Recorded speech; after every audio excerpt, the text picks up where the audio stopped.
পৰিবহন কৰ্মচাৰীৰ সমস্যা সমাধান নকৰিলে আন্দোলনৰ হুংকাৰ।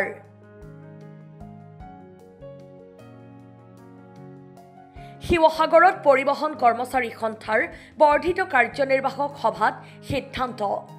ৰাজ্যিক পৰিবহন কৰ্মচাৰী সন্থাৰ বৰ্ধিত কাৰ্যনিৰ্বাহক সভা শুকুৰবাৰে শিৱসাগৰৰ মাৰোৱাৰী পঞ্চায়ত মিলন মন্দিৰত অনুষ্ঠিত হয়। এই সভাত কৰ্মচাৰী সন্থাই কৰ্মচাৰীসকলৰ জীৱন আৰু নিৰাপত্তাক লৈ কেইবাটাও সিদ্ধান্ত গ্ৰহণ কৰিছে। বিশেষকৈ বছৰ বছৰ ধৰি পৰিবহন নিগমৰ প্ৰায় ১৩০০ অস্থায়ী ঠিকাভিত্তিক কৰ্মচাৰীয়ে কম দৰমহাত কাম কৰি আহিছে।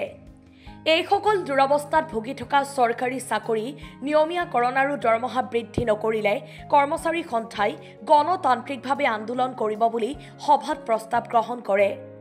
ৰাজ্যিক পৰিবহন কৰ্মচাৰী সন্থাৰ সভাপতি হামিদ আলীৰ সভাপতিত্বত অনুষ্ঠিত হোৱা কাৰ্যনিৰ্বাহক সভাখনৰ উদ্দেশ্য ব্যাখ্যা কৰি সাধাৰণ সম্পাদক বিপ্লৱ বৰুৱাই নিগমৰ এইসকল অস্থায়ী কৰ্মচাৰীয়ে ১০-১২ বছৰে কম দৰমহাত কাম কৰি থকাত দুখ প্ৰকাশ কৰে।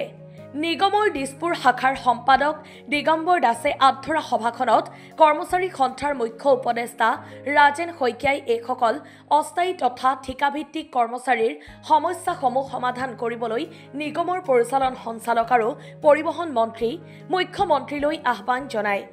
নিগমৰ মুখ্য কাৰ্যালয় শাখাৰ সভাপতি কৃষ্ণ তালুকদাৰে কৰ্মচাৰীসকলৰ সমস্যা দূৰ কৰিবলৈ নিগম কৰ্তৃপক্ষক আহ্বান জনায়। সভাত কৰ্মচাৰী সন্থাৰ উপসভাপতি গৌতম কলিতা, প্ৰাঞ্জল শইকীয়া, সম্পাদক বুবুল কলিতা, নুৰ ইছলাম, কমল চেতিয়া, শিৱসাগৰ শাখাৰ সভাপতি তফিকুদ্দিন আহমেদ, কোষাধ্যক্ষ পৰীক্ষিত বায়নকে ধৰি ৰাজ্যখনৰ বিভিন্ন জিলাৰ শাখাসমূহৰ সভাপতি, সম্পাদক আৰু প্ৰতিনিধিসকলে নিজৰ নিজৰ বক্তব্য দাঙি ধৰে।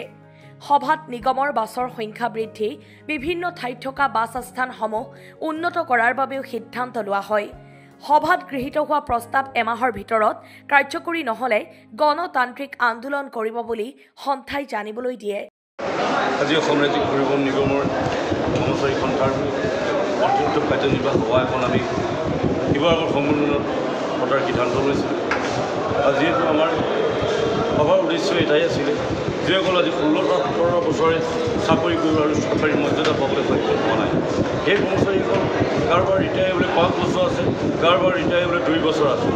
কিন্তু আমি সকলো ওচৰলৈকে গ'লোঁ, মেনেজিং ডাইৰেক্টৰ, আমাৰ অধ্যক্ষ সকলো ওচৰলৈকে গ'লোঁ, গৈ কিন্তু আমি কোনো এটা সুফল নোপোৱাত আমি আজি এটা সিদ্ধান্ত ল'লোঁ। কৰ্মচাৰী পৰিষদে আমি 1 মাহ সময় দিছোঁ। 1 মাহৰ ভিতৰত যদি আমাৰ এই চাকৰি নিয়মীয়াকৰণৰ সমস্যাটো সমাধান নকৰে, আমি সৰু অসম প্ৰতিবাদ ডুবিলৈকে অসম ৰাজ্যিক পৰিবহণ নিগমে গণতান্ত্ৰিক আন্দোলনৰ কাৰ্যসূচী হাতত ল'বলৈ বাধ্য হ'লোঁ।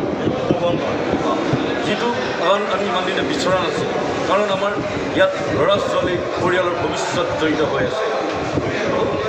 অস্থায়ী কৰ্মচাৰী কিমানমান আছে? অস্থায়ী কৰ্মচাৰী আমাৰ আছে, তোমাৰ অস্থায়ী কৰ্মচাৰী আছে ১৩৩৮জন কৰ্মচাৰী আছে, আৰু স্থায়ী কৰ্মচাৰী আছে ৪৪৭জন কৰ্মচাৰী। News desk report, Assam time.